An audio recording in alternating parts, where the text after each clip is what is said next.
Alors que la serveuse servait le millionnaire, il s'est approché et a chuchoté. « Fais semblant d'être ma fille disparue pendant une réunion d'affaires importante. » Ce qu'il a découvert ensuite l'a laissé sans voix. Le soleil se couchait sur Lyon, baignant la ville d'une lueur dorée qui se reflétait sur les eaux de la Saône. À cette heure précise, Isabelle Laurent nouait son tablier noir autour de sa taille fine, se préparant pour une soirée de plus au restaurant L'Hirondelle d'Argent. Ses collègues la surnommaient « l'oiseau du matin », tant elle avait l'habitude d'arriver avant tout le monde, silencieuse et efficace. « Tu es en avance, comme d'habitude », remarqua Monsieur Leroy, le maître d'hôtel, en vérifiant sa montre. « J'avais besoin de passer à la pharmacie pour Thérèse avant de venir, » répondit-elle simplement, ajustant le col de sa chemise blanche immaculée. Isabelle n'aimait pas s'attarder sur sa vie personnelle, mais tous savaient que sa grand-mère adoptive, Thérèse, luttait contre une maladie cardiaque depuis des années. Ce que personne ne savait, c'était le poids des souvenirs absents qui pesaient sur les épaules de cette jeune femme de 24 ans. « On a une grosse réservation ce soir. Des Japonais, des gros bonnets apparemment. Ils seront avec Fontaine, » ajouta Leroy en parcourant son registre. « Table 8, ton service. » Isabelle hocha la tête, tout en attachant ses cheveux châtains en un chignon impeccable. Le nom de Fontaine ne lui disait rien, mais les clients fortunés défilaient dans ce restaurant étoilé sans jamais vraiment laisser d'impression. Machinalement, sa main effleura le médaillon dissimulé sous sa chemise. Un petit pendentif en argent, où étaient gravées les initiales J.C., c'était son rituel quotidien, comme pour s'assurer que ce fragment de son passé était toujours là, ancré contre sa peau. « J'ai encore fait ce rêve », murmura-t-elle à Sophie, une autre serveuse, alors qu'elle préparait l'étable. « Celui avec l'eau », demanda son amie en baissant la voix, connaissant par cœur les cauchemars récurrents d'Isabelle. « Oui, mais cette fois, j'ai entendu une voix qui m'appelait, une voix de femme. » Sophie lui serra brièvement la main. Ses rêves tourmentaient Isabelle depuis aussi longtemps qu'elle s'en souvienne. Des bribes d'images, de l'eau glacée, des cris étouffés, une maison qu'elle n'avait jamais visitée, mais qu'elle pourrait dessiner les yeux fermés. Thérèse lui avait raconté comment elle l'avait trouvée, il y a 17 ans, errant dans les rues de Lyon, trempée et amnésique, une petite fille de 7 ans qui ne se souvenait même pas de son nom. Seul le médaillon autour de son cou suggérait une identité. J.C., après des mois de recherche infructueuses, Thérèse, alors infirmière, avait officiellement adopté cet enfant que personne ne réclamait. « Tu crois qu'un jour je saurai ?» demanda Isabelle en disposant minutieusement les couverts en argent. « Je crois que certaines choses finissent toujours par remonter à la surface, » répondit Sophie avec un petit sourire encourageant. À l'autre bout de la ville, dans son bureau du dernier étage de la Fontaine pharmaceuticale, Gérard Fontaine regardait fixement une photographie encadrée sur son bureau. Une femme élégante aux yeux verts tenait par la main une petite fille qui souriait à l'objectif. Catherine et Juliette Catherine Fontaine, sa femme et sa fille, disparues depuis 17 ans. Les investisseurs japonais sont confirmés pour 20 heures, annonça sa secrétaire depuis l'entrebâillement de la porte. Monsieur Marchand vous attendra directement au restaurant. Gérard acquiesça sans quitter la photo des yeux. Ce soir, il jouait l'avenir de son entreprise. Si les Japonais refusèrent d'investir, la Fontaine Pharmaceuticals, empire bâti par 3 générations de Fontaine, tomberait. Il aurait dû être terrifié par cette perspective. Mais depuis 17 ans, rien ne l'effrayait plus. Pas depuis cette nuit pluvieuse où il avait reçu ce coup de téléphone, lui annonçant que Catherine et Juliette avaient été enlevées. Il se souvenait encore des mots exacts du négociateur de la police. La voiture des ravisseurs a été retrouvée dans le fleuve. Aucun survivant. Pourtant, jamais on n'avait retrouvé leur corps. Cette absence de preuves formelles avait nourri en lui un espoir maladif, une obsession qui avait graduellement rongé son humanité. Le transformant en cet homme froid et calculateur que ses employés redoutaient désormais, Philippe Marchand, son associé de longue date, avait été son seul soutien pendant ces années noires. C'était lui qui avait empêché l'entreprise de sombrer, tandis que Gérard se perdait dans sa quête désespérée. Son téléphone vibra. Un message de Philippe. « Tout est prêt. Ne parle pas de restructuration avant le dessert. » Gérard se leva, ajusta sa cravate et enfila sa veste. Dans le miroir, il aperçut un homme de 52 ans aux tempes grisonnantes et au regard éteint. Ce soir, il devait convaincre ces hommes qu'il était encore un leader, qu'il avait encore la passion et la vision. Ce soir, il devait mentir. « Table 8, monsieur », annonça Monsieur le Roi en conduisant Gérard à sa table réservée. Philippe Marchand était déjà là. Discutant avec animation avec 3 hommes japonais en costumes impeccables, à 56 ans, Philippe dégageait cette confiance tranquille des hommes qui savent manipuler leur environnement. « Ah, Gérard !» s'exclama-t-il en se levant. « Nous parlions justement de la vision à long terme de l'entreprise. » Les présentations furent faites. Monsieur Tanaka, le chef de la délégation, scrutait Gérard avec une intensité qui le mettait mal à l'aise. Il avait fait ses recherches. Évidemment, il savait pour le drame familial. « Nous sommes navrés pour votre perte. »« Monsieur Fontaine ?» dit-il en inclinant légèrement la tête. « Une tragédie inimaginable. » Gérard se raidit. 17 ans, et ces mots le brûlaient toujours comme au premier jour. La conversation se tourna rapidement vers les affaires, le potentiel du nouveau traitement contre Alzheimer que Fontaine Pharmaceuticals développait. Mais Gérard sentait que quelque chose n'allait pas. Les Japonais échangèrent des regards. Leurs questions devenaient de plus en plus pointues sur sa capacité à diriger l'entreprise. Ce fut alors qu'elle apparut dans son champ de vision, une jeune serveuse qui s'approchait avec une bouteille de vin. Quelque chose dans sa démarche le frappa immédiatement. Puis, quand elle tendit le bras pour servir le premier verre, Gérard se figea. Ses mains, ses gestes délicats et précis, ce léger mouvement du poignet, identique à ceux de Catherine. La bouteille trembla légèrement, et la serveuse, Isabelle, d'après son badge, leva les yeux vers lui, s'excusant du regard, des yeux verts, profonds, les mêmes que ceux qui le regardaient tous les matins depuis le cadre sur son bureau. « Monsieur Fontaine », la voix de Tanaka le ramena à la réalité. « Vous disiez à propos de la succession ?» Gérard sentit la panique l'envahir. Il n'était pas prêt pour cette question. Pas de succession. Pas sans avoir retrouvé Juliette. Sans réfléchir, il se tourna vers la serveuse qui s'éloignait. « Mademoiselle », appela-t-il d'une voix étrangement rauque. Isabelle se retourna, surprise. « J'aimerais vous présenter », dit-il impulsivement. Puis, baissant la voix alors qu'elle s'approchait, « Je vous en supplie, prétendez être ma fille perdue, juste pour ce soir. » Les yeux d'Isabelle s'écarquillèrent, mais quelque chose dans le regard désespéré de cet homme la toucha profondément. Un éclair de reconnaissance inexplicable passa entre eux. Et sans comprendre pourquoi, elle sourit doucement et répondit « Bien sûr. » « Papa !» Un silence stupéfait s'installa autour de la table, tandis que les investisseurs japonais observèrent la scène. Isabelle, qui venait d'accepter ce rôle improvisé, sentit son cœur s'accélérer. Le maître d'hôtel, Monsieur le Roi, lui lança un regard d'incompréhension depuis l'autre côté de la salle. « Juliette » murmura Gérard, le nom franchissant ses lèvres comme une prière. « Messieurs, je vous présente ma fille. » Philippe Marchand, assis à côté de Gérard, s'était figé, son verre à mi-chemin de ses lèvres. Ses yeux scrutèrent intensément Isabelle, comme s'il voyait un fantôme. « Votre fille !»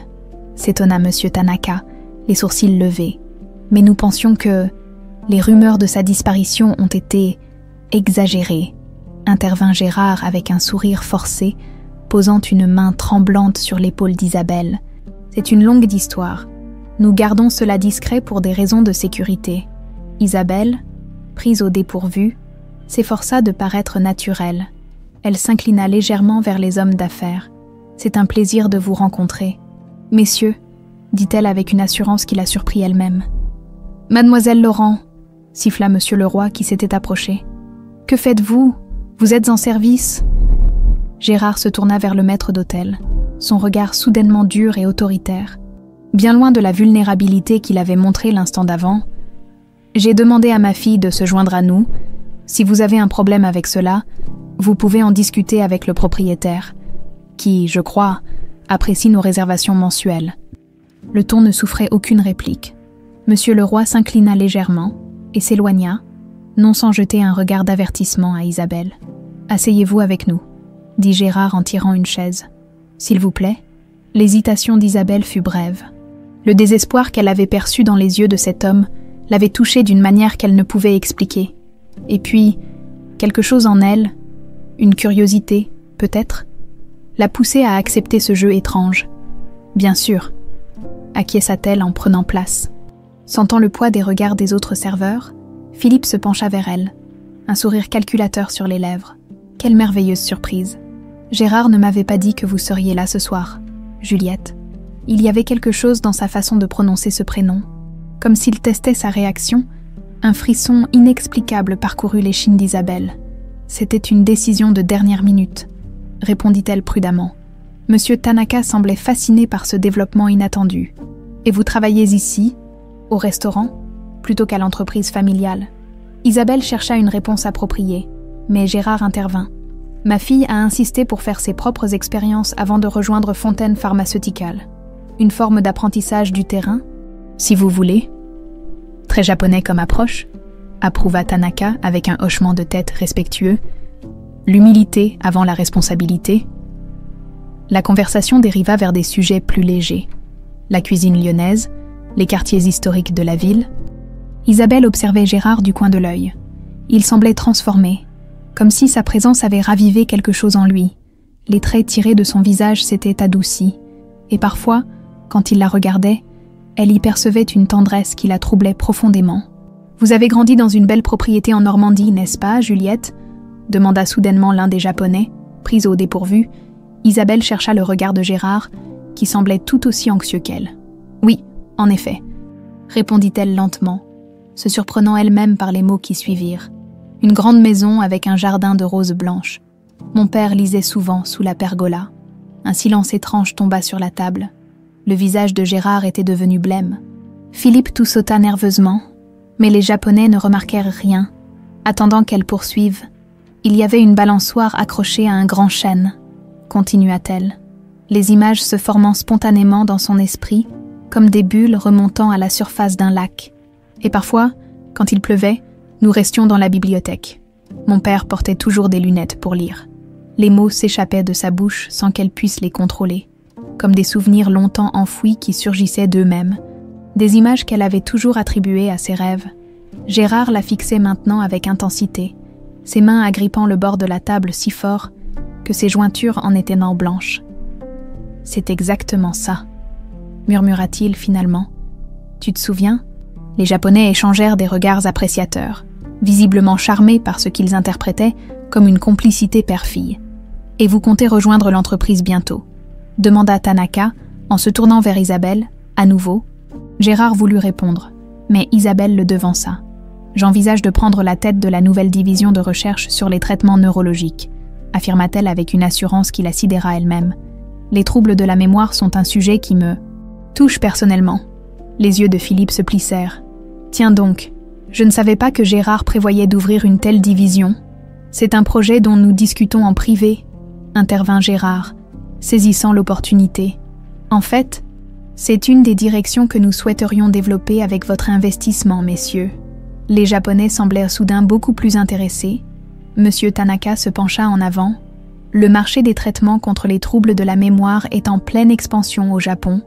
Avec notre population vieillissante, parlez-moi davantage de cette vision. » À partir de ce moment, la dynamique de la réunion changea complètement. L'image de l'homme brisé que les investisseurs s'attendaient à rencontrer avait disparu. À sa place se tenait un Gérard Fontaine revitalisé, parlant avec passion de projets d'avenir, encouragé par la présence d'Isabelle qui, inexplicablement, semblait comprendre intuitivement quand intervenir et quoi dire. 2 heures plus tard, quand les contrats préliminaires furent signés et les investisseurs raccompagnés à leur hôtel, Gérard, Philippe et Isabelle restèrent seuls à table. « C'était remarquable, » dit Philippe en scrutant Isabelle avec une intensité dérangeante. « Vous avez sauvé la situation, mademoiselle. Comment connaissiez-vous ces détails sur la maison en Normandie ?» demanda Gérard sans préambule, sa voix tremblante d'émotion contenue. La pergola, les roses blanches, mes lunettes de lecture. Isabelle secoua la tête, troublée par sa propre performance. « Je ne sais pas. Je vous jure que je ne sais pas. Ces images sont apparues dans ma tête. Comme des rêves que j'ai toujours eus. » Elle porta machinalement la main à son médaillon caché sous sa chemise. « Qu'est-ce que c'est ?» demanda Gérard, en remarquant son geste, hésitante. Elle sortit le petit pendentif en argent et le lui montra. Les initiales JC, gravées, brillaient sous la lumière tamisée du restaurant. Gérard chancela, comme s'il avait reçu un coup physique. Philippe posa une main sur son épaule pour le stabiliser. « JC », murmura Gérard. « Juliette Catherine. Je m'appelle Isabelle Laurent, » dit-elle doucement. Ce médaillon est la seule chose que j'avais quand on m'a trouvé. Je ne me souviens de rien avant mes 7 ans. Un silence lourd s'installa entre eux. « Mademoiselle Laurent », dit finalement Gérard, sa voix retrouvant un semblant de contrôle. « J'aimerais vous faire une proposition. » Isabelle remonta les escaliers étroits de l'immeuble ancien où elle vivait avec Thérèse. Il était près de minuit, et les paroles de Gérard Fontaine résonnaient encore dans sa tête. Sa proposition avait été aussi directe qu'inattendue. Un poste d'assistante personnelle, avec un salaire qui représentait plus du triple de ce qu'elle gagnait au restaurant, pour service rendu, avait-il dit, et peut-être pour service futur, elle avait demandé un jour pour réfléchir, consciente de l'étrangeté de la situation. Le hasard ne suffisait pas à expliquer ce qui s'était passé ce soir-là. Ces détails qu'elle avait mentionnés sur la maison en Normandie, comment pouvait-elle les connaître? La porte de l'appartement grinça légèrement lorsqu'elle l'ouvrit. La lumière du salon était encore allumée. « Thérèse, tu ne devrais pas être couchée à cette heure-ci. » La vieille femme était assise dans son fauteuil préféré, un châle sur les épaules malgré la chaleur de juin, à 76 ans. Thérèse Laurent gardait une dignité et une vivacité d'esprit remarquables, mais son corps la trahissait un peu plus chaque jour. Le médicament expérimental qu'elle prenait pour son cœur coûtait une fortune, et l'assurance maladie n'en remboursait qu'une partie. « J'attendais que tu rentres, » répondit-elle en reposant son roman sur ses genoux. « Tu as l'air troublée, ma petite. » Isabelle s'assit sur le tabouret au pied de sa grand-mère adoptive et lui raconta les événements de la soirée. Le regard de Thérèse s'assombrit au fur et à mesure du récit. « Ce médaillon, » murmura-t-elle. « Je t'ai toujours dit qu'il pourrait un jour nous éclairer sur ton passé.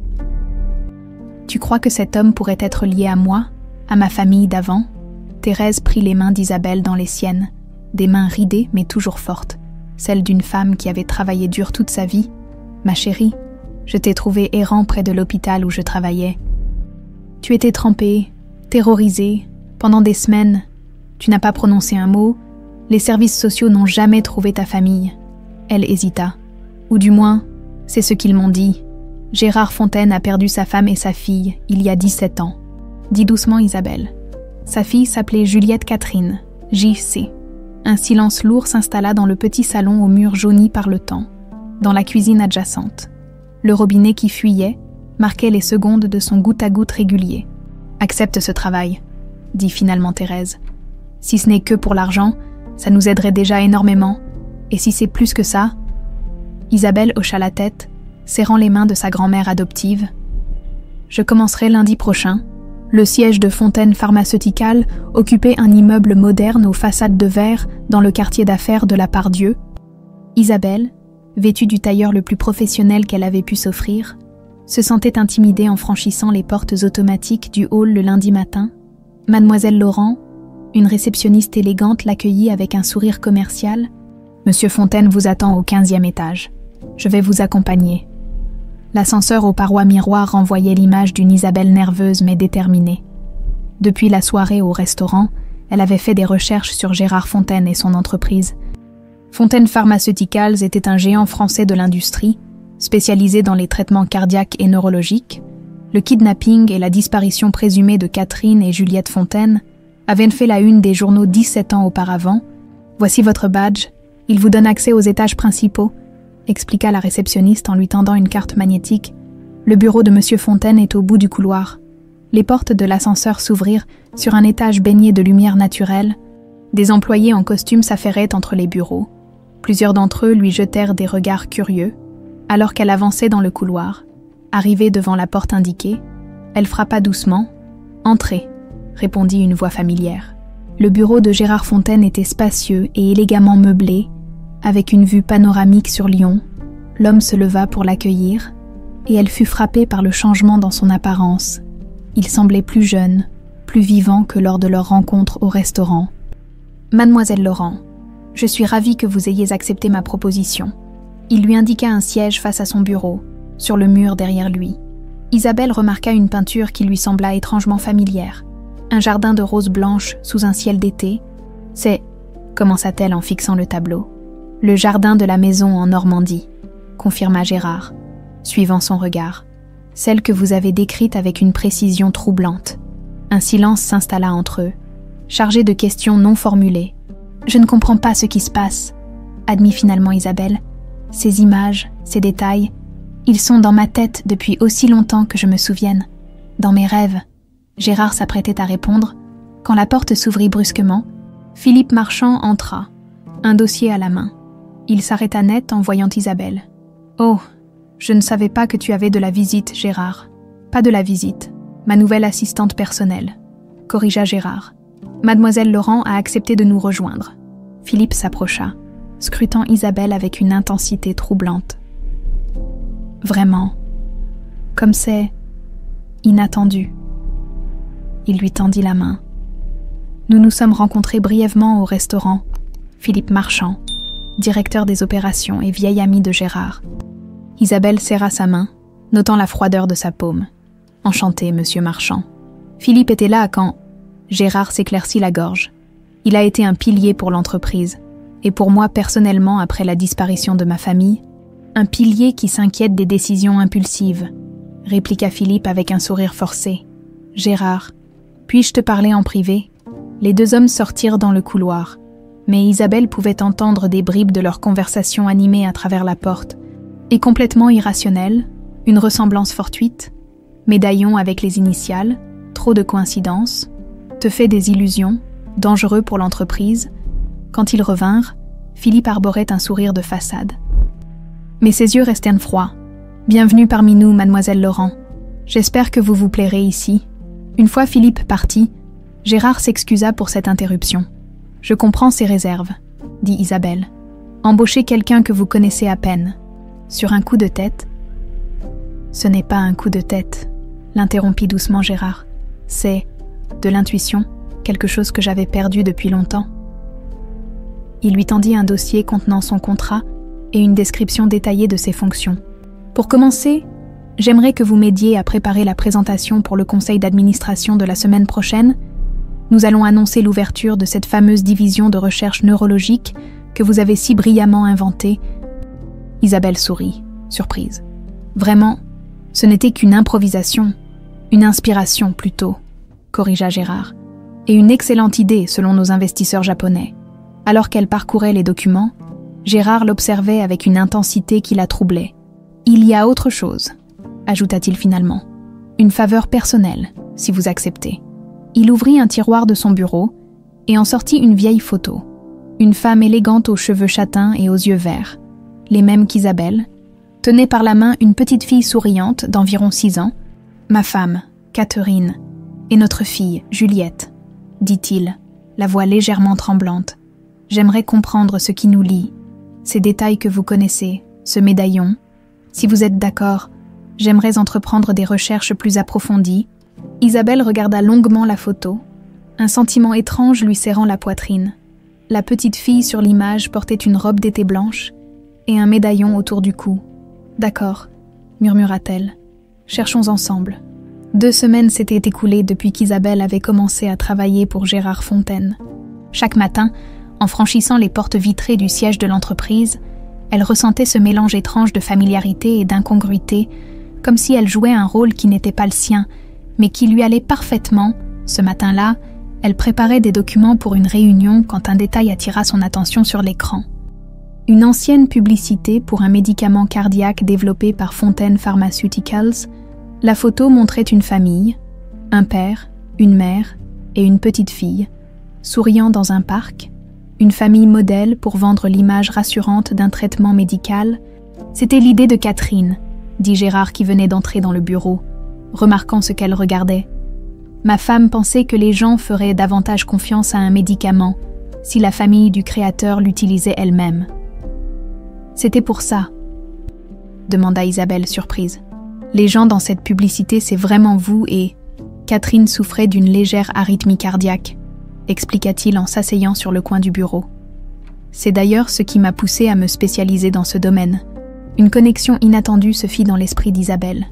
Thérèse, ma grand-mère adoptive, prend un médicament pour son cœur, Cardiorégule. Notre premier grand succès, sourit Gérard avec une fierté teintée de mélancolie. Développé spécialement pour Catherine. Isabelle se tourna vers la fenêtre, pensive. Ces 2 semaines avaient été parsemées de moments comme celui-ci, de petites coïncidences qui, mises bout à bout, formaient un tableau troublant.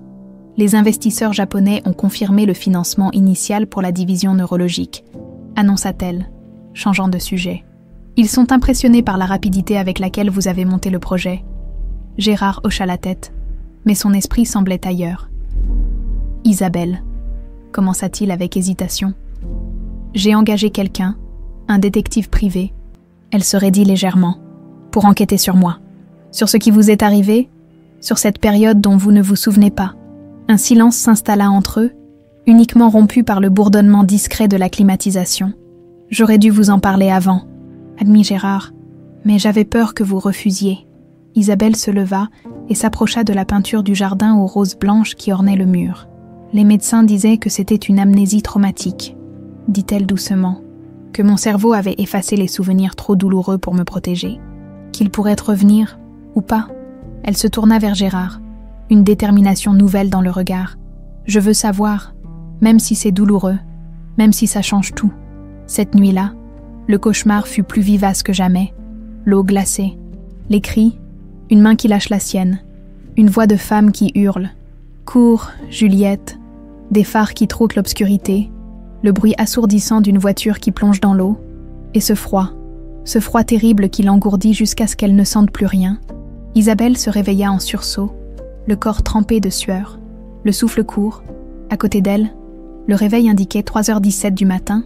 Elle se leva, sachant qu'elle ne pourrait pas se rendormir, et se dirigea vers la cuisine pour se faire une tisane. Le petit appartement était silencieux. Hormis la respiration légèrement sifflante de Thérèse qui dormait dans la chambre voisine, ces derniers jours, sa santé s'était dégradée. Les médicaments semblaient moins efficaces et le cardiologue avait parlé d'augmenter les doses, ce qui signifiait aussi augmenter les dépenses. Le nouveau salaire d'Isabelle rendait les choses plus faciles. Mais la culpabilité l'étreignait chaque fois qu'elle pensait à la vraie raison pour laquelle elle avait accepté ce poste. Était-elle en train de trahir Thérèse en cherchant une autre famille ? Son téléphone vibra sur le comptoir de la cuisine. Un message à 7 heures. C'était Gérard. « Pardonnez-moi pour l'heure tardive. Je n'arrive pas à dormir. Le détective a trouvé quelque chose. Pouvons-nous en parler demain avant la réunion ?» Ses mains tremblèrent légèrement en tapant sa réponse. « Je suis réveillée aussi cauchemar. Oui, parlons-en demain. » 3 petits points indiquèrent que Gérard écrivait une réponse, puis s'arrêtait, puis recommençait. Finalement, un message apparut. Était-ce le rêve avec l'eau ? Isabelle fixa l'écran, un frisson parcourant son échine. Comment pouvait-il savoir ? Le lendemain matin, Isabelle arriva au bureau plus tôt que d'habitude. Gérard l'attendait déjà, une chemise en carton posée devant lui. Le détective a retrouvé des archives hospitalières, annonça-t-il sans préambule. Il y a 17 ans, une petite fille d'environ 7 ans a été admise à l'hôpital Édouard Herriot avec une hypothermie sévère et des signes de quasi-noyade. Elle avait été trouvée errant près des berges du Rhône. Il fit glisser un document vers elle, un vieux rapport médical photocopié. Elle souffrait d'amnésie traumatique et refusait de parler. Les services sociaux n'ont pas pu établir son identité. Isabelle parcourut le document, son cœur battant à tout rompre. « Pourquoi personne ne l'a réclamé ?» murmura-t-elle. « Si c'était moi, si c'était Juliette, pourquoi personne n'a fait le lien avec la fille kidnappée ? C'est ce que je me demande aussi, » répondit Gérard, une note de colère contenue dans la voix. Le détective continue à creuser. Un coup discret à la porte les interrompit.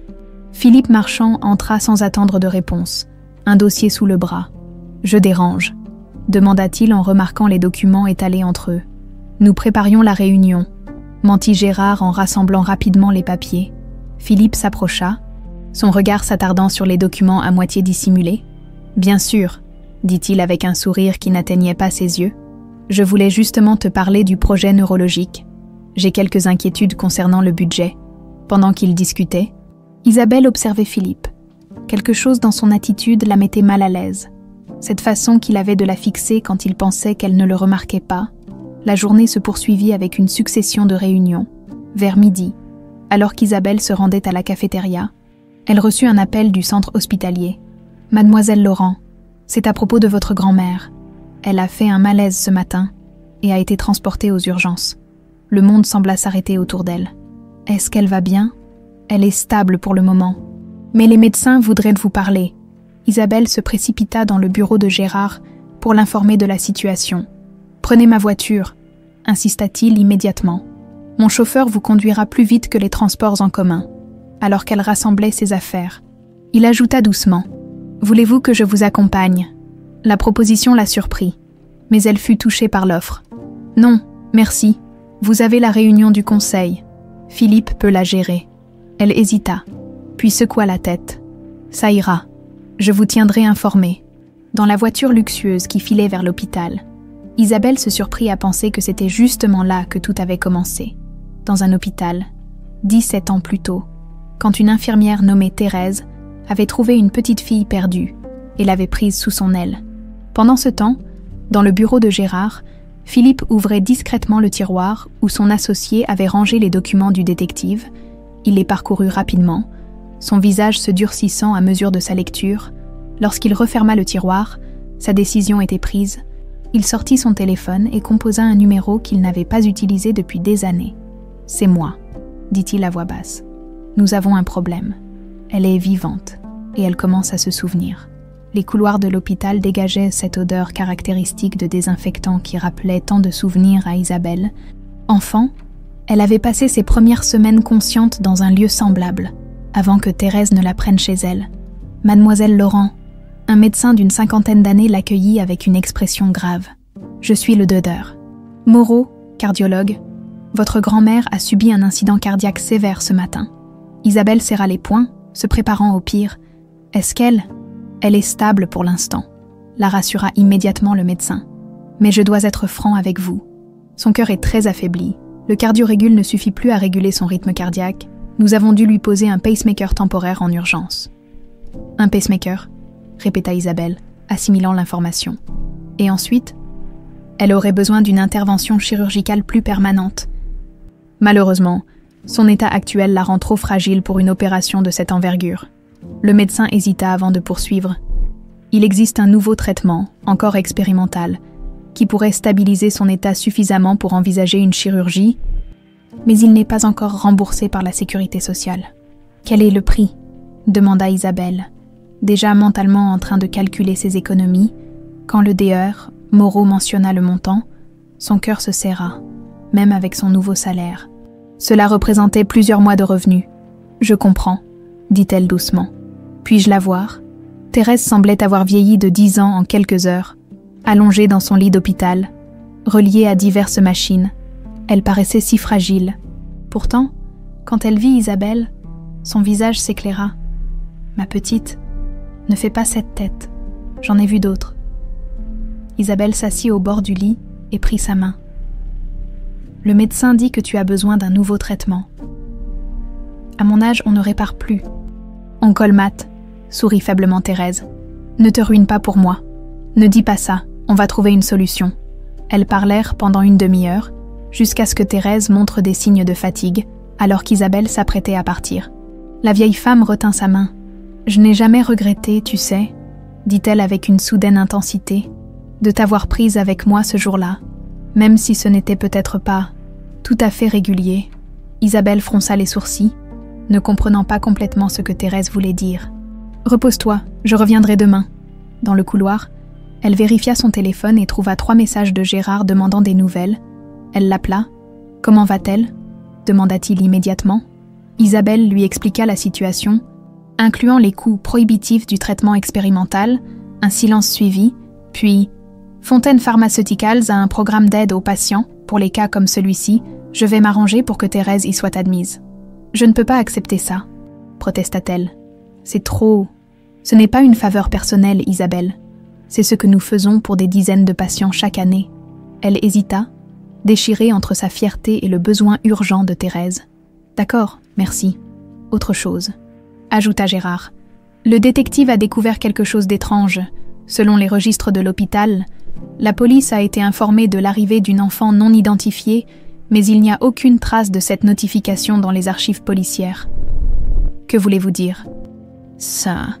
Quelqu'un a fait disparaître le signalement. Quelqu'un ne voulait pas que cette petite fille soit identifiée comme Juliette Fontaine. » De retour à l'appartement, Isabelle ne pouvait chasser ces révélations de son esprit. Si ce que Gérard soupçonnait était vrai, quelqu'un avait délibérément empêché qu'elle soit rendue à sa famille. Elle se dirigea vers la petite armoire où Thérèse gardait tous ses documents importants. Peut-être y trouverait-elle quelque chose, n'importe quoi qui pourrait éclairer son passé. Au fond d'une boîte contenant son certificat d'adoption, elle découvrit une enveloppe jaunie portant la mention « Pour plus tard » de l'écriture de Thérèse. À l'intérieur, une coupure de journal datée de la semaine de son arrivée à l'hôpital. Le titre disait « Toujours aucune trace de Catherine et Juliette Fontaine après le kidnapping tragique ». L'article mentionnait la disparition de l'épouse et de la fille du magnate pharmaceutique Gérard Fontaine. Lors d'un kidnapping qui avait mal tourné, les ravisseurs avaient fui avec les otages quand la police avait cerné leur planque. Leur voiture avait été retrouvée immergée dans le Rhône, mais aucun corps n'avait été récupéré. Isabelle s'assit lentement sur le sol, les mains tremblantes. Thérèse avait conservé cet article.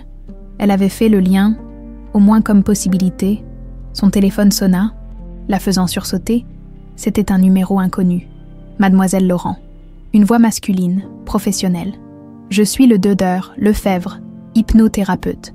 Monsieur Fontaine m'a contacté à propos de séances pour vous aider à récupérer des souvenirs d'enfance. » Isabelle fut surprise. Gérard ne lui avait pas parlé de ça. « Monsieur Fontaine m'a expliqué votre situation. L'amnésie traumatique est mon domaine d'expertise. Si vous êtes d'accord, nous pourrions commencer dès demain. » Après un moment d'hésitation, Isabelle accepta. Si l'hypnose pouvait l'aider à se souvenir, à comprendre ce qui s'était réellement passé il y a 17 ans, cela valait la peine d'essayer. Le cabinet du DER, Lefebvre, était situé dans un immeuble ancien du Vieux-Lyon. L'atmosphère y était apaisante, avec des lumières tamisées et une décoration minimaliste. L'hypnose n'est pas comme on la représente dans les films, expliqua le thérapeute après les présentations. Vous resterez consciente et en contrôle. C'est plutôt un état de relaxation profonde qui permet d'accéder à des souvenirs enfouis. Isabelle s'installa dans un fauteuil confortable, tandis que le médecin lui expliquait le processus. Nous allons commencer doucement. Si à n'importe quel moment vous vous sentez mal à l'aise, nous arrêterons immédiatement. La voix du DER Lefebvre devint plus douce, plus rythmée, guidant Isabelle dans un état de relaxation profonde. Peu à peu, elle se sentit dérivée, comme suspendue entre veille et sommeil. Nous allons remonter dans le temps, Isabelle. Revenez à vos plus anciens souvenirs. Que voyez-vous ? Des images commencèrent à se former derrière ses paupières closes. D'abord floues, puis de plus en plus nettes. Une maison, grande, avec des volets bleus. Je suis dans le jardin, les roses blanches. Ma mère les adorait. Qui est avec vous dans ce jardin ? Papa, il lit sous la pergola. Maman arrange les fleurs. Elle chante toujours quand elle jardine. Quel est son nom ? Catherine. Maman s'appelle Catherine. Le DER. Lefebvre continua doucement. Y a-t-il un souvenir plus récent ? Quelque chose qui s'est passé ensuite ? Le visage d'Isabelle se crispa soudain. Sa respiration s'accéléra. Des hommes. Dans la maison, ils crient. Maman me prend dans ses bras et court. Que se passe-t-il ensuite, Isabelle ? Une voiture. Nous sommes dans une voiture sombre. Je pleure. Maman me dit de me taire, que tout ira bien. Elle me serre contre elle. Des larmes coulaient maintenant sur ses joues. L'eau, oh mon Dieu, l'eau est partout. La voiture s'enfonce. Maman détache ma ceinture. Elle me pousse vers la fenêtre. Nage, Juliette, nage aussi fort que tu peux. Isabelle se redressa brusquement, les yeux grands ouverts, le souffle court. Assez, dit-elle. Je ne peux pas. Le DER, Lefebvre la ramena doucement à un état normal, lui offrant un verre d'eau et quelques instants pour se reprendre. Ses souvenirs, murmura-t-elle finalement. Ils sont réels, n'est-ce pas ? Ce n'est pas mon imagination ? Les détails que vous avez fournis correspondent aux informations que M. Fontaine m'a communiquées sur sa famille, confirma le thérapeute. Je crois que ce sont des souvenirs authentiques qui refont surface. Quand Isabelle quitta le cabinet, elle était ébranlée mais déterminée. Ces fragments de mémoire confirmaient ce qu'elle et Gérard soupçonnaient. Elle était bien Juliette Catherine Fontaine. Mais ils soulevaient aussi de nouvelles questions. Qui avait organisé le kidnapping ? Et pourquoi quelqu'un avait-il voulu effacer toute trace de son identité après sa survie ? Le lendemain matin, Isabelle se rendit directement à l'hôpital avant d'aller au bureau. Les couloirs étaient encore calmes. Les visites n'ayant pas officiellement commencé, elle avait à peine dormi.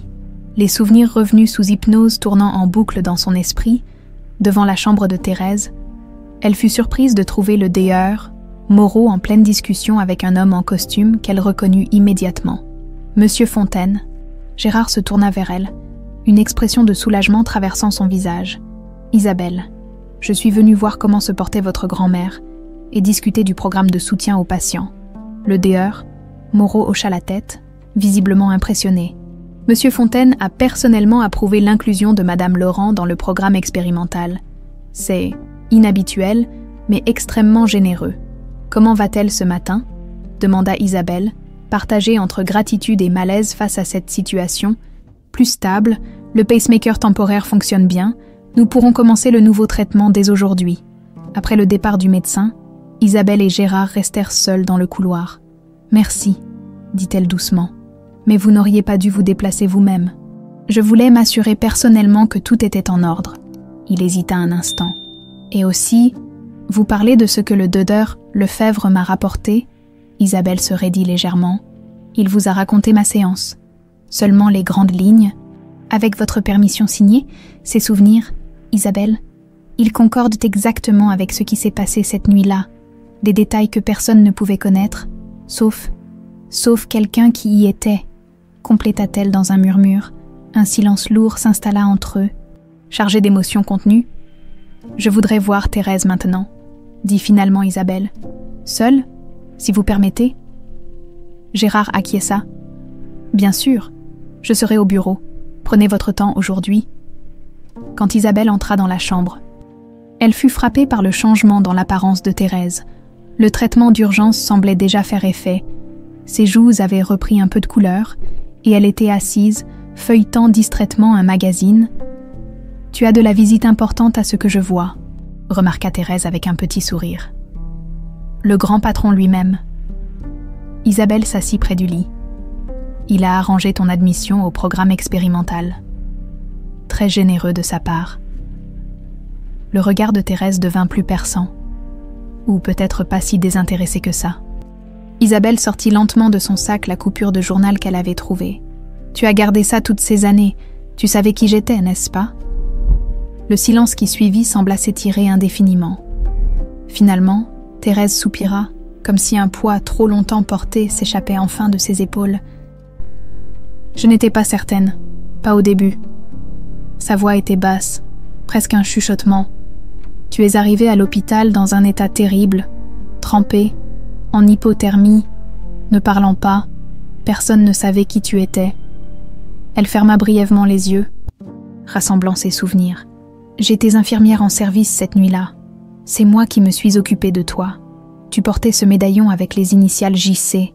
Et puis, quelques jours plus tard, j'ai vu cet article sur l'enlèvement des Fontaines. La coïncidence était troublante. « Tu n'as rien dit ?»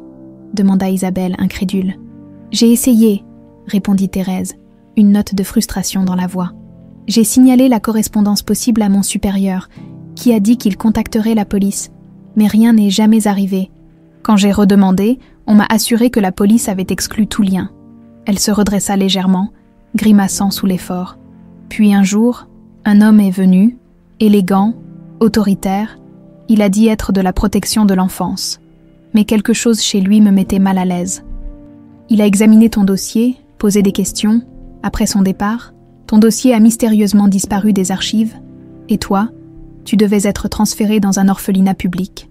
Thérèse prit la main d'Isabelle dans la sienne. Les orphelinats à cette époque, ce n'étaient pas des endroits où je voulais te voir disparaître, surtout après tout ce que tu avais traversé. Alors j'ai fait quelque chose que je n'avais jamais imaginé faire. Tu m'as prise avec toi, murmura Isabelle. J'ai falsifié certains documents, appelé quelques amis, dit que tu étais la fille de ma nièce décédée. Thérèse eut un petit rire sans joie. À 60 ans, devenir mère célibataire n'était pas dans mes projets, mais je ne pouvais pas te laisser. Isabelle sentit les larmes lui monter aux yeux. Pourquoi n'avoir jamais contacté directement les Fontaines ? J'ai essayé, une fois, admit Thérèse. Environ 1 an après ton arrivée, j'ai écrit une lettre, mentionnant mes soupçons, le médaillon. Je n'ai jamais reçu de réponse. Elle hésita. Et puis, tu commençais à t'attacher à moi. Tu m'appelais mamie. Tu semblais heureuse, malgré les cauchemars. Une larme roula sur la joue ridée de la vieille femme. Peut-être que c'était égoïste. Peut-être que j'aurais dû insister davantage. Mais je t'aimais déjà comme ma propre petite fille. » Isabelle serra la main de Thérèse, incapable de parler pendant un moment. « Tu m'as sauvée, » dit-elle finalement. « Tu m'as donné un foyer, une famille. Et maintenant, tu en as retrouvé une autre. » Compléta Thérèse avec un sourire triste. « Ta vraie famille. Tu seras toujours ma famille aussi, » affirma Isabelle avec force. Un silence confortable s'installa entre elles, tandis que le soleil matinal filtrait à travers les stores de la chambre d'hôpital. « Cet homme, » reprit Isabelle après un moment. « Celui qui est venu voir mon dossier, tu te souviens à quoi il ressemblait ?» Thérèse ferma les yeux, fouillant dans sa mémoire. Grand, élégant, dans la cinquantaine à l'époque, des cheveux poivre et cils bien coiffés. Une assurance de quelqu'un habitué à donner des ordres. Un frisson parcourut l'échine d'Isabelle. Cette description correspondait à beaucoup d'hommes, mais un visage précis s'imposait à son esprit. « Il y a autre chose », ajouta Thérèse en lui serrant la main. « Quelque chose d'important. Quand il est parti ce jour-là, j'ai remarqué qu'il avait laissé tomber une carte de visite. Je l'ai ramassée et gardée, au cas où. »« Tu l'as toujours ?» demanda Isabelle, le cœur battant. « Dans la même boîte où tu as trouvé l'article ?» Dans une enveloppe séparée, Thérèse semblait soudain très fatiguée. Le moniteur cardiaque à côté de son lit montrait des battements légèrement irréguliers. « Je devrais te laisser te reposer, » dit Isabelle, inquiète. « Attends, » murmura Thérèse, serrant sa main plus fort. « Il y a quelque chose dans cette histoire qui me trouble depuis toujours. Cette lettre que j'ai envoyée aux Fontaine, je l'ai adressée directement au siège de l'entreprise, à l'attention personnelle de Gérard Fontaine. Et tu n'as jamais reçu de réponse, » répéta Isabelle. Ce qui signifie soit qu'il l'a reçue et a choisi de l'ignorer, ce qui me semble improbable pour un père cherchant désespérément sa fille, soit que la lettre a été interceptée, compléta Isabelle, un sentiment de malaise grandissant en elle. Thérèse hocha faiblement la tête. « Sois prudente, ma chérie. Quelqu'un ne voulait pas que tu retrouves ta famille, et cette personne pourrait encore être là, quelque part. » Isabelle embrassa le front de sa grand-mère adoptive, promettant de revenir le soir même. L'esprit en ébullition, elle quitta l'hôpital, déterminée à trouver cette carte de visite qui pourrait enfin lui révéler qui avait délibérément brisé sa vie il y a 17 ans. Dans sa poche, son téléphone vibra. Un message de Gérard. Nouvelle découverte importante. « Venez dès que possible au bureau. » Isabelle fit un rapide détour par son appartement avant de se rendre au bureau de Gérard. Les révélations de Thérèse résonnaient encore dans sa tête, tandis qu'elle fouillait frénétiquement dans la vieille armoire en bois. Au fond du tiroir où elle avait trouvé l'article de journal, elle découvrit une petite enveloppe jaunie par le temps. À l'intérieur, une carte de visite défraîchie, le logo de Fontaine Pharmaceuticals y figurait, avec un nom imprimé en lettres élégantes. Philippe Marchand, directeur des opérations. Le sang d'Isabelle se glaça. Philippe, l'homme qui avait été aux côtés de Gérard pendant toutes ces années, l'homme qui, depuis son arrivée dans l'entreprise, la regardait avec cette intensité troublante. Elle glissa la carte dans sa poche et quitta l'appartement, l'esprit en ébullition. Si Philippe était derrière tout ça, il avait forcément orchestré l'enlèvement, puis s'était assuré qu'elle ne soit jamais identifiée après sa survie miraculeuse. Mais pourquoi ? Son téléphone sonna. Gérard, encore une fois. Isabelle, où êtes-vous ? En route. J'arrive dans 20 minutes. Faites attention, je ne peux pas en dire plus au téléphone. La tension dans sa voix alarma Isabelle. Gérard savait-il déjà pour Philippe ? Dans le métro qui l'emmenait vers le centre-ville, elle remarqua un homme en costume sombre qui semblait l'observer lorsqu'elle descendit à sa station. Il la suivit, gardant une distance prudente mais constante. Isabelle accéléra le pas, son cœur battant la chamade. Elle tourna brusquement dans une rue latérale, puis dans une autre, essayant de semer son poursuivant. Paniquée, elle se réfugia dans une petite librairie. « Je peux vous aider, mademoiselle ?» demanda le libraire en voyant son expression terrifiée. « Il y a un homme qui me suit » murmura-t-elle, scrutant nerveusement la rue à travers la vitrine. Le libraire, un vieil homme aux cheveux blancs, fronça les sourcils et s'approcha de la porte pour regarder. « Je ne vois personne de suspect, mais vous pouvez rester ici un moment si vous voulez. » Après quelques minutes qui lui semblèrent une éternité, Isabelle remercia le libraire et repartit, prenant un chemin détourné vers l'immeuble de Fontaine Pharmaceuticals. Elle était presque arrivée quand son téléphone vibra à nouveau. Un message de Gérard. « Ne venez pas au bureau. Retrouvez-moi au café Les Deux Magots dans 30 minutes. Vérifiez que personne ne vous suit. » Le café était à l'opposé de la direction qu'elle prenait.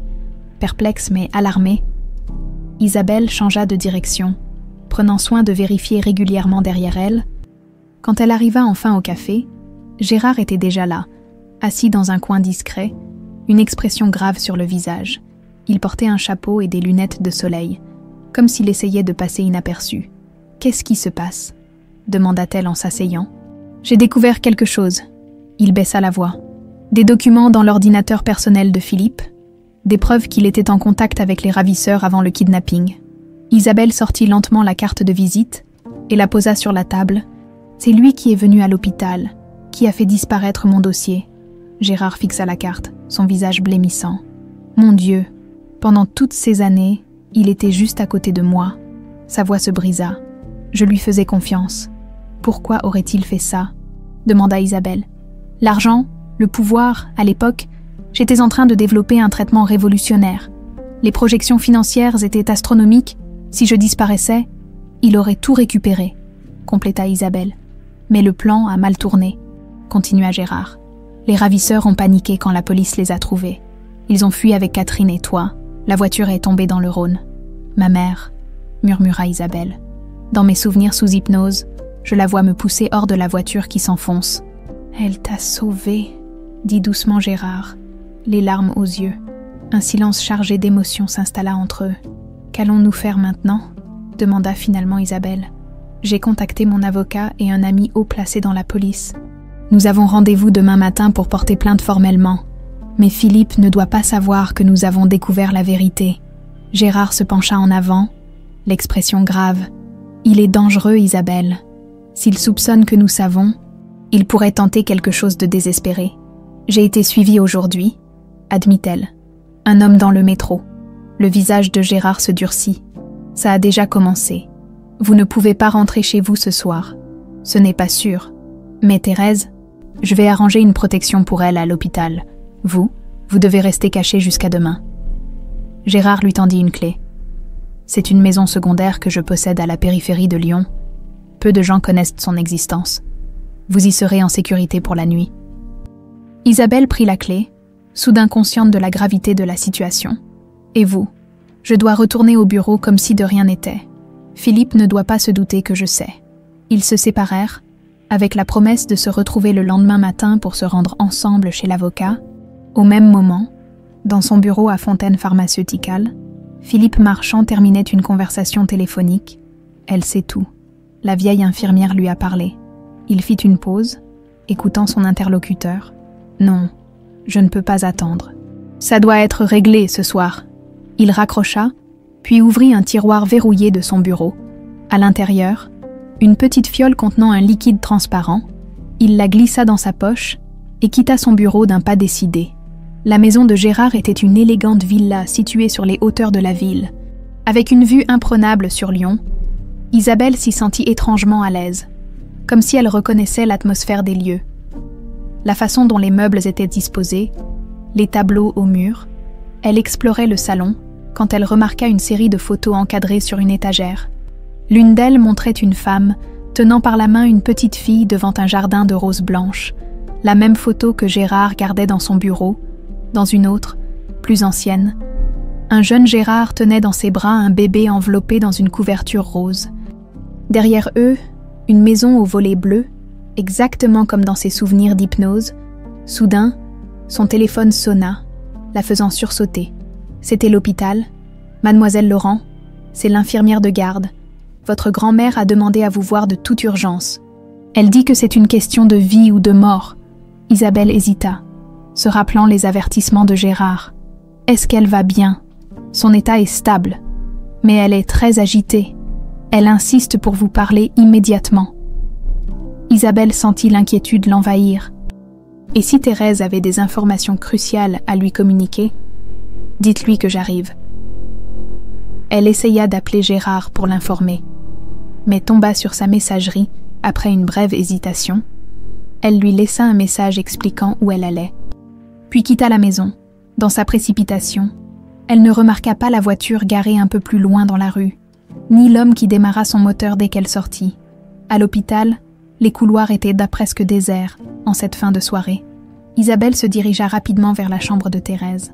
Remarquant avec surprise qu'aucune infirmière n'était présente au poste de garde, la porte de la chambre était entr'ouverte. Isabelle la poussa doucement. Thérèse. La pièce était plongée dans la pénombre, seule la faible lumière des machines médicales éclairant le lit où reposait sa grand-mère adoptive. Alors qu'elle s'approchait, Isabelle sentit une présence derrière elle. « Bonsoir Isabelle. » Ou devrais-je dire « Juliette ?» Elle se retourna brusquement. Philippe Marchand se tenait dans l'embrasure de la porte, un sourire froid sur les lèvres. Dans sa main, une seringue. « Qu'avez-vous fait à Thérèse ?» demanda-t-elle, reculant instinctivement. « Elle dort. C'est tout pour l'instant. » Il fit un pas dans la pièce. C'était intelligent d'utiliser la vieille femme comme appât. « Je savais que vous viendriez. »« Pourquoi ?» demanda Isabelle, cherchant désespérément une issue. « Pourquoi avoir détruit notre famille ?»« Les affaires, ma chère. Simplement les affaires. » Il avança encore. Gérard allait vendre le brevet du cardiorégule à une multinationale. « J'aurais tout perdu. Alors vous avez décidé de nous faire disparaître. Le plan était parfait. » Son regard se durcit, jusqu'à ce que vous réapparaissiez comme un fantôme pour tout ruiner. Il brandit la seringue. « Ne vous inquiétez pas. Ce sera rapide. Une défaillance cardiaque. Tragique, mais pas inhabituelle pour quelqu'un ayant survécu à un traumatisme comme le vôtre. » Alors qu'il s'avançait vers elle, Isabelle entendit des pas précipités dans le couloir. Les pas dans le couloir se rapprochaient rapidement.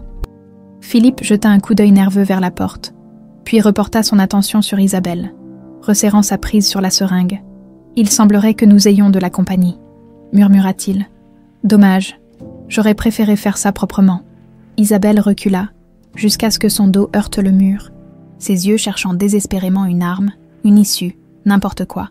Sa main rencontra le support métallique d'une perfusion. « Vous ne vous en sortirez pas cette fois, » dit-elle, gagnant du temps. « Trop de gens savent. » Un rictus déforma le visage de Philippe. « Après votre tragique accident, je m'occuperai de la vieille femme, puis de Gérard, si nécessaire. » Une terrible série de coïncidences. Au moment où il s'élançait vers elle, la porte s'ouvrit brusquement. Gérard apparut, le visage déformé par la colère. « Éloigne-toi d'elle, Philippe. » Déstabilisé par cette interruption, Philippe hésita une fraction de seconde, juste assez pour qu'Isabelle saisisse le support de perfusion et le projette violemment dans sa direction. Le métal heurta son bras. Faisant voler la seringue qui s'écrasa au sol, Gérard se précipita sur son ancien associé, le plaquant contre le mur avec une force que son âge ne laissait pas présager. Derrière lui, 2 agents de sécurité de l'hôpital entrèrent dans la pièce. « Espèce de monstre !» gronda Gérard, ses mains serrant la gorge de Philippe. « Tu as détruit ma famille, tu as tué Catherine !» Les agents intervinrent, séparant les 2 hommes avant que la situation ne dégénère davantage. « Monsieur Fontaine, nous avons appelé la police comme vous l'avez demandé, » dit l'un d'eux. Maintenant fermement Philippe immobilisé, Isabelle se précipita vers le lit où Thérèse dormait paisiblement, vérifiant anxieusement les moniteurs médicaux. « Elle va bien ?» la rassura une infirmière qui venait d'entrer. « Il lui a juste administré un sédatif léger. Elle se réveillera dans quelques heures. » Philippe, maintenu par les agents, lança un regard haineux à Gérard. « Tu ne peux rien prouver. Rien du tout. Tout cela s'est passé il y a 17 ans. Détrompe-toi, » répliqua Gérard en sortant une clé USB de sa poche. « J'ai récupéré les sauvegardes de tes emails de l'époque. Tu n'as jamais été très prudent avec l'informatique, Philippe. » Le visage de Philippe blêmit. « Et puis, » ajouta Gérard, « il y a les témoignages, l'infirmière qui a reconnu ta carte de visite, le détective qui a retrouvé la trace des paiements aux ravisseurs, sans parler des documents que tu as si soigneusement conservés, croyant ton coffre-fort impénétrable. » Isabelle s'approcha lentement, fixant l'homme qui avait orchestré la destruction de sa famille. Pourquoi avoir gardé ces documents? Pourquoi prendre ce risque? Un sourire mauvais se dessina sur les lèvres de Philippe. L'assurance. Mes associés dans cette affaire étaient des hommes dangereux. J'avais besoin de protection. Les sirènes de police se firent entendre à l'extérieur de l'hôpital. Philippe sembla se résigner, son arrogance se fissurant pour la première fois. « Ça ne change rien, tu sais, » dit-il à Gérard. « Catherine est morte. Ces 17 années sont perdues. »« Pas toutes, » répondit Gérard en posant une main protectrice sur l'épaule d'Isabelle. « Ma fille est vivante. » Les heures qui suivirent passèrent dans un tourbillon de déclarations officielles, d'officiers de police prenant des notes, de questions répétées encore et encore. Philippe fut emmené, menotté, son regard venimeux ne quittant jamais Isabelle et Gérard. Vers 3 heures du matin, ils furent enfin autorisés à quitter le commissariat. Dans la voiture qui les ramenait, un silence lourd s'installa. « Comment avez-vous su que j'étais à l'hôpital » demanda finalement Isabelle. « Ton message vocal. Et puis, quand j'ai essayé d'appeler Thérèse pour m'assurer qu'elle allait bien, l'infirmière m'a dit qu'elle dormait paisiblement et qu'aucun appel urgent n'avait été passé. J'ai compris que c'était un piège. » Gérard conduisait lentement, comme si le poids des révélations de cette nuit alourdissait ses mouvements. « Philippe était mon ami d'université, » murmura-t-il. « Je lui faisais une confiance absolue. » Isabelle posa doucement sa main sur la sienne. « Vous ne pouviez pas savoir. » Il secoua la tête. « J'aurais dû voir les signes. Après le kidnapping, il a pris le contrôle de l'entreprise avec une efficacité presque préparée, et chaque fois que j'évoquais la possibilité que toi et Catherine puissiez être en vie quelque part, il s'arrangeait pour me décourager. » La voiture s'arrêta devant une grande maison que reconnut Isabelle, celle où Gérard l'avait envoyé se cacher quelques heures plus tôt. « Je ne peux pas vous offrir de récupérer les 17 années que nous avons perdues, » dit-il doucement, « mais nous pouvons au moins avoir un nouveau départ. » Le lendemain matin, ils retournèrent à l'hôpital.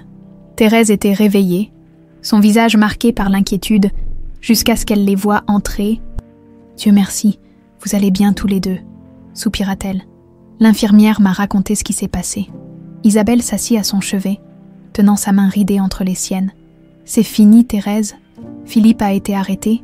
La police a toutes les preuves. » Gérard s'approcha de l'autre côté du lit, une expression solennelle sur son visage. « Madame Laurent, je ne pourrai jamais assez vous remercier pour ce que vous avez fait. Vous avez sauvé et élevé ma fille quand je vous croyais perdue à jamais. » Thérèse sourit faiblement. « Dessingissant. J'ai fait ce que n'importe qui aurait fait. Cette petite fille avait besoin d'un foyer. Vous lui avez donné bien plus que ça, » dit doucement Gérard. « Vous lui avez donné de l'amour, de la stabilité. Vous l'avez aidée à devenir la jeune femme extraordinaire qu'elle est aujourd'hui. » Il hésita un instant avant de continuer. « J'aimerais, si vous êtes d'accord, que vous veniez vivre chez moi pendant votre convalescence. Ma maison est grande, et nous pourrons vous procurer les meilleurs soins. » Thérèse regarda alternativement Gérard et Isabelle, des larmes brillant dans ses yeux. « Vous êtes sûr de vouloir d'une vieille femme malade dans votre vie ? Vous êtes la famille d'Isabelle, » répondit simplement Gérard. « Ce qui fait de vous ma famille aussi, désormais. » Quelques jours plus tard, alors que Thérèse se reposait dans une chambre confortable de la maison de Gérard, Isabelle et son père, elle commençait tout juste à penser à lui en ces termes, discutaient dans le jardin, le soleil de juin réchauffait doucement l'air, et quelques roses blanches s'épanouissaient déjà dans les massifs récemment replantés. « Le test ADN est arrivé ce matin, » dit Gérard, lui tendant une enveloppe. « Je ne l'ai pas encore ouverte. » Isabelle prit l'enveloppe, la tournant entre ses doigts.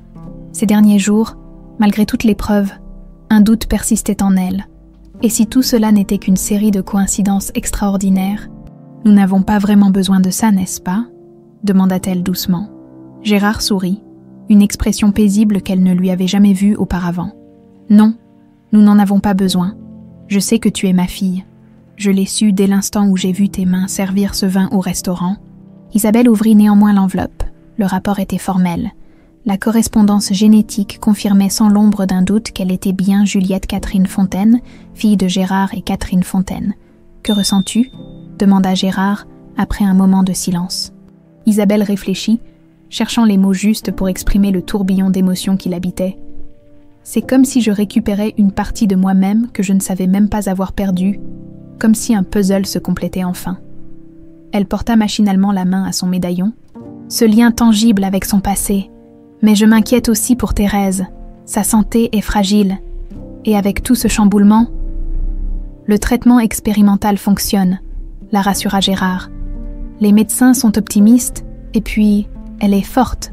Ta grand-mère adoptive, plus forte qu'elle ne le paraît. Isabelle hocha la tête, reconnaissante pour ses paroles réconfortantes. Qu'allons-nous faire maintenant, pour Philippe, l'entreprise, tout.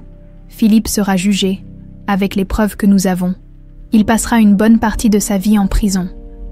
Gérard fit une pause. Quant à l'entreprise, elle a besoin d'une nouvelle direction, d'une vision fraîche. Il la regarda avec une intensité qui la troubla. « J'aimerais que tu considères de prendre un rôle plus important. Cette division neurologique dont tu as parlé aux Japonais, pourquoi ne pas la diriger réellement ?» Isabelle le fixa, stupéfaite. « Moi, mais je n'ai aucune formation en pharmacologie ou en gestion. Tu apprendras, j'ai vu comment tu travailles. Comment tu penses ? Tu as l'intelligence et l'intuition de ta mère. » Il sourit avec mélancolie.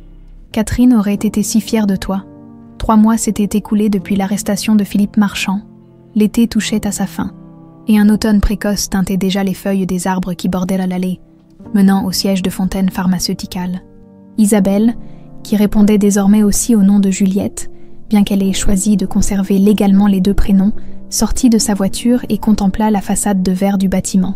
Tant de choses avaient changé en si peu de temps. Thérèse se remettait doucement, le traitement expérimental ayant stabilisé son état suffisamment pour qu'une opération soit envisagée dans les prochaines semaines. Elle s'était installée dans une aile de la maison de Gérard, où une infirmière à domicile veillait sur elle quotidiennement. Quant à Isabelle, elle avait accepté la proposition de son père. Elle dirigeait maintenant la toute nouvelle division de recherche neurologique, suivant parallèlement des cours accélérés de gestion et de sciences pharmaceutiques. Le projet était ambitieux, développer des traitements pour les troubles de la mémoire, inspirés par sa propre expérience. « Bonjour, mademoiselle Fontaine-Laurent », la salua la réceptionniste lorsqu'elle franchit les portes tournantes. Ce double nom lui semblait encore étrange, mais c'était sa façon de réconcilier ces 2 identités, celle qu'elle avait construite pendant 17 ans, et celle qu'elle redécouvrait progressivement, dans l'ascenseur qui la menait au 15e étage. Elle consulta son agenda sur son téléphone. Une journée chargée l'attendait, réunion avec les chercheurs à 9h, puis déjeuner avec les investisseurs japonais, et enfin, l'événement principal de la journée, la soirée du 50e anniversaire de Fontaine Pharmaceuticals. Cette célébration, prévue de longue date, avait pris une dimension particulière après les récents événements. Gérard avait insisté pour maintenir l'événement, y voyant une occasion symbolique de tourner la page et d'annoncer publiquement le renouveau de l'entreprise, ainsi que le retour de sa fille. En arrivant à son bureau, Isabelle trouva son père déjà installé dans un fauteuil, une tasse de café à la main. « Tu es matinale », remarqua-t-elle en posant sa sacoche sur son bureau. « Je n'ai pas beaucoup dormi », admit Gérard. « Le procureur m'a appelé hier soir. Philippe demande un accord de plaider coupable. » Isabelle se figea. « Qu'est-ce que ça signifie ? Il offre de révéler les noms de tous ses complices et de fournir des preuves supplémentaires contre un allègement de peine. Et tu penses qu'ils vont accepter ?» Gérard haussa les épaules. Probablement, certains des hommes qu'il a engagés n'ont jamais été retrouvés, et puis, il hésita. Il prétend avoir des informations sur Catherine. Le cœur d'Isabelle manqua un battement. « Maman, mais elle est morte. »« Non, dans la voiture. C'est ce que nous avons toujours supposé. Son corps n'a jamais été retrouvé, mais après tant d'années, il secoua la tête. Philippe joue probablement ses dernières cartes pour obtenir une réduction de peine. » Isabelle s'approcha de la fenêtre, contemplant la ville qui s'éveillait en contrebas. Depuis que ses souvenirs avaient commencé à revenir, elle avait des flashs de cette nuit-là. L'eau glacée, les cris, sa mère la poussant vers la surface. Mais la fin de l'histoire restait floue. Quoi qu'il en soit, reprit Gérard en se levant.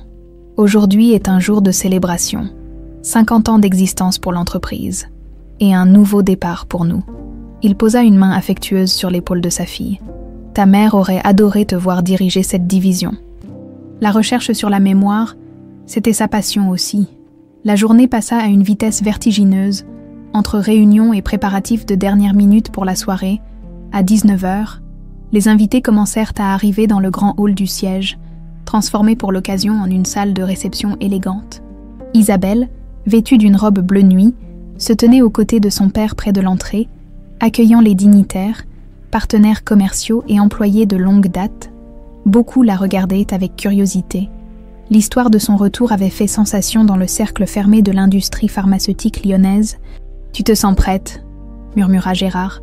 Alors que la salle se remplissait, dans moins d'1 heure, il ferait un discours officiel, annonçant à tous qu'Isabelle était bien sa fille Juliette, disparue 17 ans plus tôt et miraculeusement retrouvée. L'histoire avait été gardée relativement confidentielle jusqu'à présent, mais ce soir marquerait son entrée officielle dans la famille Fontaine aux yeux du monde. « Je crois que oui », répondit-elle, ajustant nerveusement le médaillon JC qu'elle portait ce soir par-dessus sa robe. Comme un symbole de son identité retrouvée, Thérèse avait insisté pour venir malgré sa santé fragile. Elle était assise dans un coin tranquille de la salle, surveillée discrètement par son infirmière, quand Isabelle s'approcha d'elle. La vieille dame lui prit la main. « Regarde-toi », dit-elle avec fierté. « Si élégante, si assurée. C'est grâce à toi », répondit Isabelle en s'asseyant un moment à ses côtés. « Tu m'as donné la force dont j'avais besoin pour traverser tout ça. Bonsoir, mademoiselle Fontaine. » Madame Laurent. Isabelle se retourna pour découvrir monsieur Tanaka, le chef de la délégation japonaise, qui s'inclinait respectueusement. « Quelle histoire extraordinaire !» dit-il avec un sourire sincère, digne d'un roman. « La réalité dépasse parfois la fiction. » répondit Isabelle en lui rendant son sourire. « Permettez-moi de vous offrir un verre pour célébrer cette soirée mémorable, » proposa Tanaka, faisant signe à un serveur qui passait avec un plateau de champagne. Le serveur s'approcha, tenant 2 coupes. Alors qu'il tendait l'une d'elles à Isabelle, elle remarqua quelque chose d'étrange, une légère effervescence différente dans la coupe qui lui était destinée. Un flash de mémoire traversa son esprit. Philippe, à l'hôpital, une seringue à la main.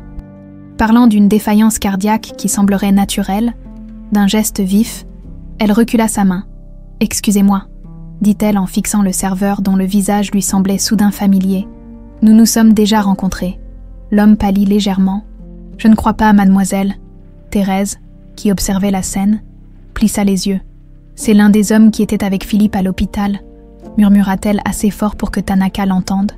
Le serveur laissa tomber le plateau et tenta de s'enfuir. Mais 2 agents de sécurité, alertés par le bruit, l'interceptèrent rapidement. Une commotion s'ensuivit, les invités s'écartant tandis que le faux serveur se débattait. Gérard, alerté par le tumulte, se précipita vers sa fille. « Que se passe-t-il » Isabelle fixait la coupe renversée, le champagne formant une flaque sur le sol de marbre. « Je crois que Philippe avait un plan de secours », dit-elle doucement. Les heures suivantes furent chaotiques. La police fut appelée, les coupes analysées, confirmant la présence d'un puissant poison cardiaque dans celle destinée à Isabelle, un poison qui aurait provoqué une crise foudroyante semblable à une défaillance naturelle. Le faux serveur fut identifié comme un ancien complice de Philippe.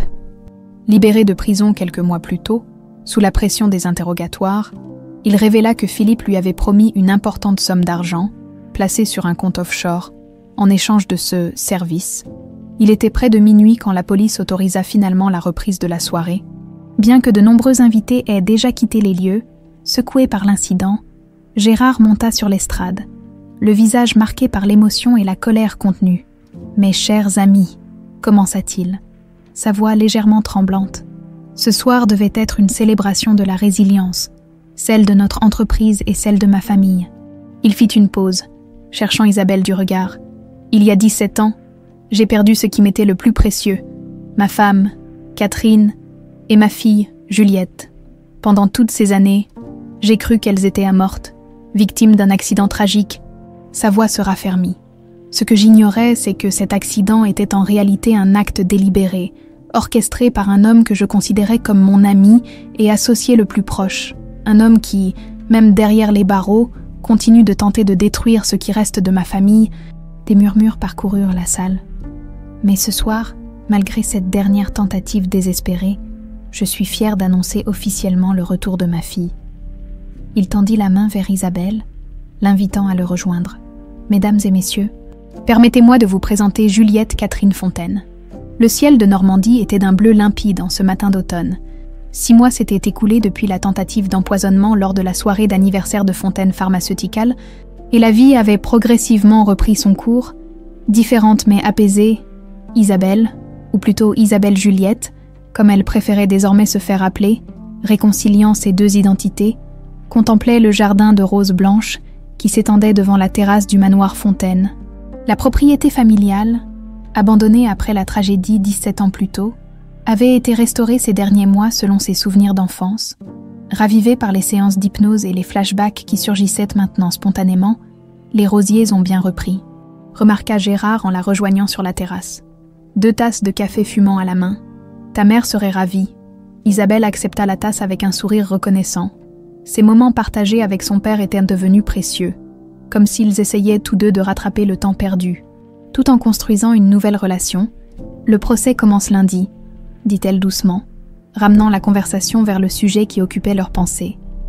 Gérard hocha la tête, son visage s'assombrissant légèrement. Philippe a finalement obtenu son accord avec le procureur. 8 ans de prison ferme en échange de ses révélations complètes, c'est moins que ce qu'il mérite, mais nous aurons enfin toutes les réponses, compléta Isabelle. Le procès de Philippe Marchand avait été retardé par diverses manœuvres juridiques. Puis par cette négociation de peine, tout ce temps, il avait maintenu qu'il détenait des informations cruciales sur Catherine Fontaine, des informations qu'il ne révélerait qu'en échange d'une réduction significative de sa peine. « Tu es sûr de vouloir y assister ?» demanda Gérard avec inquiétude. « Ce sera éprouvant. J'ai besoin d'entendre la vérité de sa bouche, » répondit fermement Isabelle. Pour pouvoir avancer, une porte s'ouvrit derrière eux, et Thérèse apparut, appuyée sur une canne mais marchant désormais sans assistance. L'opération avait été un succès, et à 77 ans, elle montrait une résilience qui impressionnait même ses médecins. « J'ai entendu parler du procès, » dit-elle en s'approchant. « Je viendrai avec vous. »« Thérèse, ta santé, » commença Isabelle. « Ma santé va très bien. Merci à vous deux. » Elle posa une main affectueuse sur l'épaule d'Isabelle. « J'étais là au début de cette histoire. Je serai là pour sa conclusion. » Isabelle enlaça la vieille femme, émue par sa détermination. Ces derniers mois, une relation singulière s'était développée entre Gérard et Thérèse. Une amitié respectueuse née de leur amour commun pour Isabelle, et peut-être aussi d'une forme de gratitude partagée. « C'est décidé alors, » dit Gérard. « Nous y serons tous les trois. » Le tribunal de grande instance de Lyon était bondé en ce lundi matin. L'affaire Marchand avait fait sensation dans la presse, ravivant le souvenir du kidnapping tragique d'il y a 17 ans, maintenant révélé comme un complot d'entreprise. Isabelle, Gérard et Thérèse étaient assis au premier rang, derrière le procureur, quand Philippe fut introduit dans la salle, menotté et escorté par 2 policiers. Isabelle sentit son corps se tendre instinctivement. Même diminué par les mois de détention préventive, l'homme gardait cette présence inquiétante qui l'avait toujours mise mal à l'aise. Les procédures préliminaires se déroulèrent rapidement, le juge annonçant l'accord de plaider coupable et ses conditions. Puis vint le moment que tous attendaient, la déposition complète de Philippe Marchand sur les événements de cette nuit fatidique. 17 ans plus tôt, Philippe se leva, jetant un regard vers la famille Fontaine, avant de commencer son récit d'une voix étonnamment calme. « J'avais des dettes importantes à l'époque, » commença-t-il. « Des investissements qui avaient mal tourné, et Gérard allait vendre le brevet du cardiorégule pour une somme astronomique. Un brevet que j'avais contribué à développer, mais dont je ne toucherai qu'une fraction minime. » Il marqua une pause. « J'ai engagé des hommes pour simuler un kidnapping. L'idée était simple. Faire pression sur Gérard pour qu'il verse une rançon importante, puis négocier ma propre part du brevet comme condition pour aider à résoudre la situation. Jamais, je le jure, je n'avais prévu de blesser qui que ce soit. » Un murmure d'incrédulité parcourut la salle. Isabelle serra la main de son père, dont le visage s'était durci comme de la pierre. « Mais les hommes que j'avais engagés étaient des amateurs, » poursuivit Philippe. Quand la police a localisé leur planque plus rapidement que prévu, ils ont paniqué. Ils ont fui avec Catherine et la petite. Il baissa les yeux un instant. La voiture est tombée dans le Rhône. J'ai appris plus tard que Juliette avait réussi à s'échapper. Grâce au sacrifice de sa mère, Catherine l'a poussé hors du véhicule avant qu'il ne coule complètement. Isabelle ferma les yeux, des images vivaces surgissant dans son esprit. L'eau glacée, les mains de sa mère la poussant vers la surface, son dernier regard à travers la vitre qui s'enfonçait dans les profondeurs sombres. Quand j'ai découvert qu'une enfant correspondant à la description de Juliette avait été admise à l'hôpital, j'ai fait disparaître les dossiers. Si elle retrouvait la mémoire et identifiait les kidnappeurs, j'aurais été impliquée. Philippe leva les yeux vers Isabelle. « Je n'ai jamais voulu que ça se passe ainsi. C'était censé être simple, propre. Personne ne devait être blessé. »« Et ma mère ?» demanda Isabelle, sa voix résonnant clairement dans la salle silencieuse, ignorant le protocole. « Qu'est-il arrivé à Catherine Fontaine ?» Philippe soutint son regard. « Elle s'est noyée dans la voiture, du moins, c'est ce que j'ai toujours cru. » Un frisson parcourut l'assemblée. Mais il hésita. « Il y a quelque chose que vous devriez savoir. L'un des kidnappeurs, celui qui conduisait la voiture, a survécu lui aussi. Il m'a contacté quelques semaines après, exigeant plus d'argent pour son silence. Il m'a dit quelque chose d'étrange. La salle entière semblait retenir son souffle.